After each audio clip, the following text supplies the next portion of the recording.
Si l'on trouve dans le pays que l'Éternel ton Dieu te donne en possession un cadavre gisant en plein champ et que l'auteur du meurtre soit resté inconnu, tes anciens et tes juges s'y transporteront et mesureront la distance jusqu'aux villes situées autour du cadavre.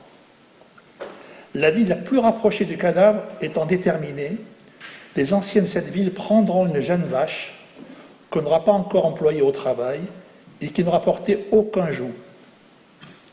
Ces anciens feront descendre la génisse dans le bas-fond sauvage, où on ne laboure ni ne sème, et là, dans ce bas-fond, ils briseront la nuque à la génisse. Puis s'avanceront les pontifes, descendants de Lévi, car ce sont eux que l'Éternel, ton Dieu, a désignés pour le servir, pour prononcer les bénédictions en son nom, et c'est par eux qu'est jugé tout débat, tout dommage.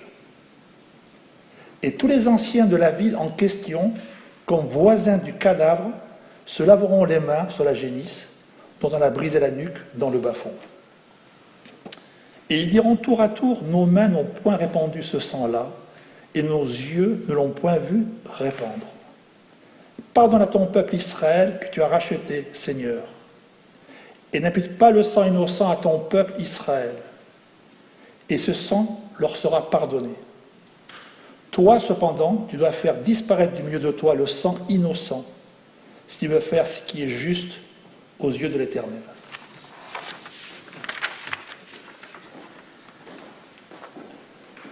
C'est un curieux passage, mais il y a plusieurs passages de ce genre dans la Torah où il y a des ordalies. Je cherchais le nom. En anglais, c'est ordeal, et en français, c'est ordalie, c'est-à-dire des processus qui permettent à une société de retrouver un équilibre après un événement qui l'a choqué. Effectivement, trouver le cadavre d'un homme sur un champ, alors que personne ne semble... et on n'a pas découvert le meurtrier, fait peser sur tout l'environnement le soupçon. Donc tous sont coupables, en quelque sorte. Et il faut trouver un processus qui va permettre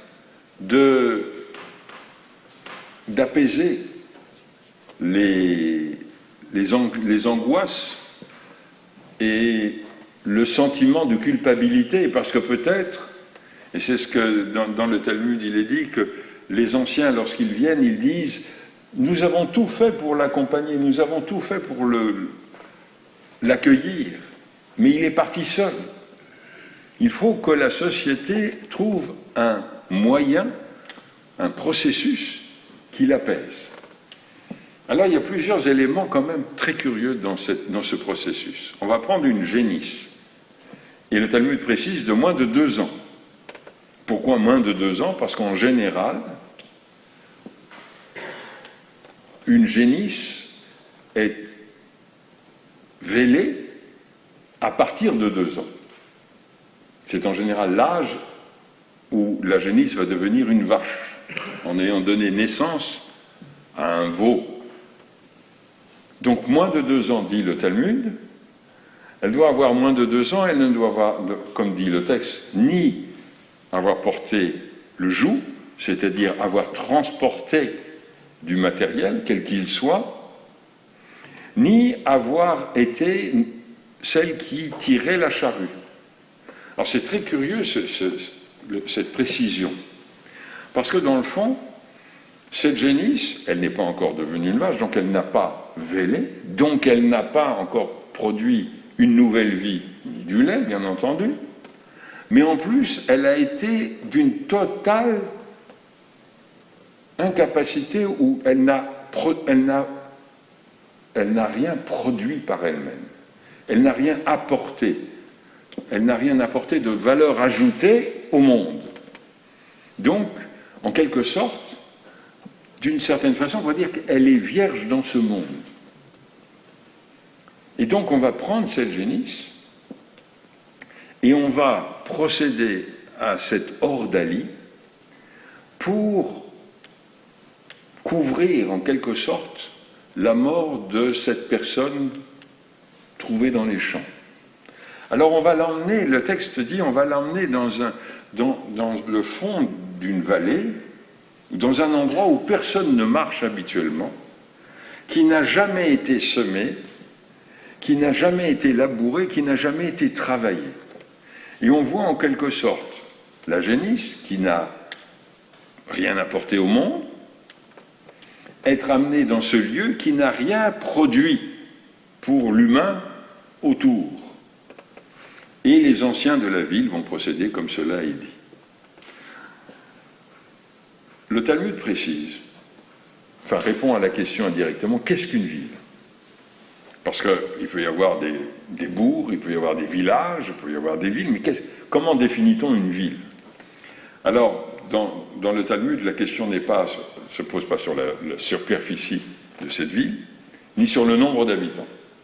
Le critère d'une ville, c'est d'être un ensemble d'habitations dans lequel il y a un tribunal. On dit un beddin, un tribunal rabbinique. Mais en fait, c'est en quelque sorte un lieu dans lequel il y a une société qui est régulée, qui répond à certains critères de justice et de juridiction. Donc on va calculer par rapport à ces villes, qui ont donc un tribunal rabbinique. Le Talmud dit il doit y avoir 23 juges, mais ça c'est un petit peu, peut-être un peu exagéré. Donc c'est une structure qui est reconnaissable, qui est identifiable. Mais on va mesurer et on va faire venir les anciens de cette ville.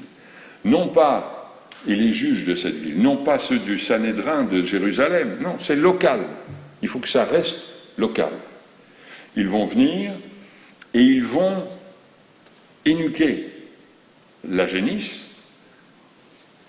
C'est le rappel que le peuple d'Israël est un peuple à la nuque roide.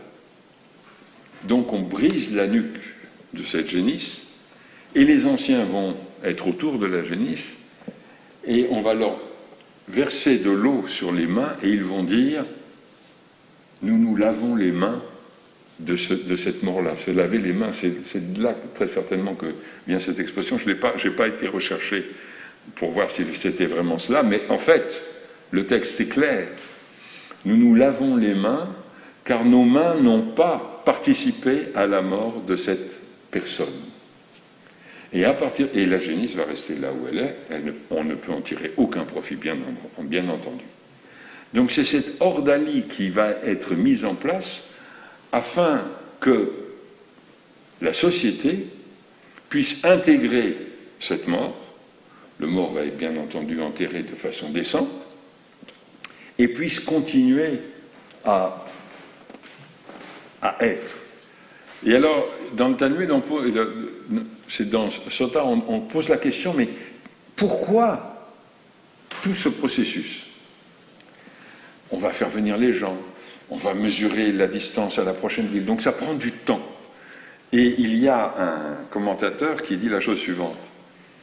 Il y a peut-être à ce moment-là une personne qui va se rappeler d'un fait et qui va permettre de retrouver le meurtrier. Et à ce moment-là, bien entendu, à partir du moment où même, il faut bien se rendre compte que c'est un texte qui a été écrit il y a 20 siècles, plus de 20 siècles, 25 siècles. Même si une servante dit « je crois avoir un indice », pouvoir communiquer un indice, tout le processus s'arrête. Même une servante. Donc, la femme d'un esclave.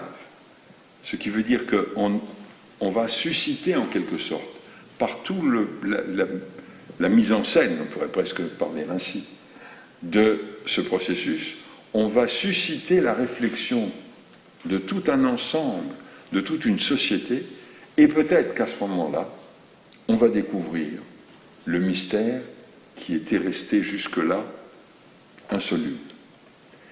Alors, on peut se dire, ce sont des rites anciens, mais nous avons tous, dans nos sociétés, quelles qu'elles soient, au niveau de la famille, au niveau d'une communauté, nous avons tous des processus qui nous permettent de nous remettre en quelque sorte en marche, pour reprendre une expression à la mode, et de nous permettre de surmonter des moments de difficulté, des moments de questionnement.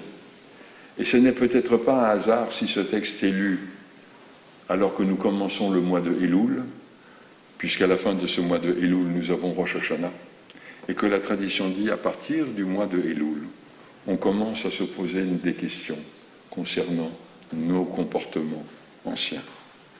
Alors que nous ayons un processus, ou que nous n'ayons pas ce processus, cette ordanie, posons-nous les bonnes questions pour pouvoir éduquer symboliquement les génisses que nous charrions quelquefois avec nous. Et je vous invite à écouter la Haftara, qui est plus positive, enfin, qui est une autre type de réflexion.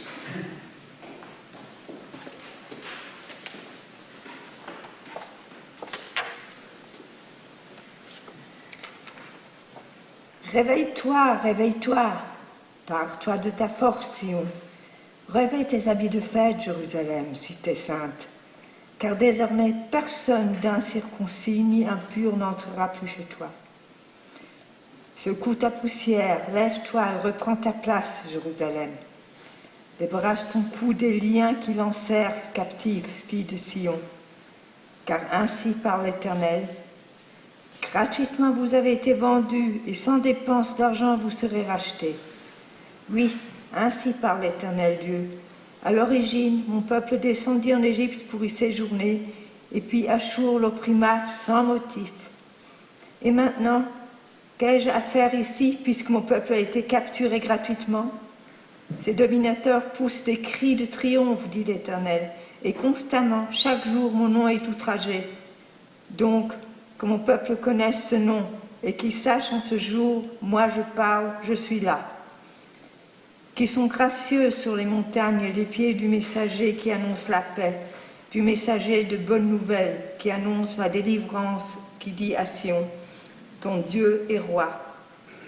C'est le cri de tes sentinelles. Ils élèvent la voix et ensemble ils jettent les accents de triomphe, car ils voient de leurs propres yeux l'Éternel rentrer dans Sion.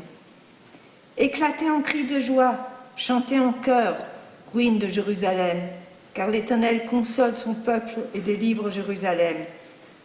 L'Éternel déploie son bras auguste au regard de tous les peuples, et tous les confins de la terre sont témoins de l'œuvre de salut de notre Dieu.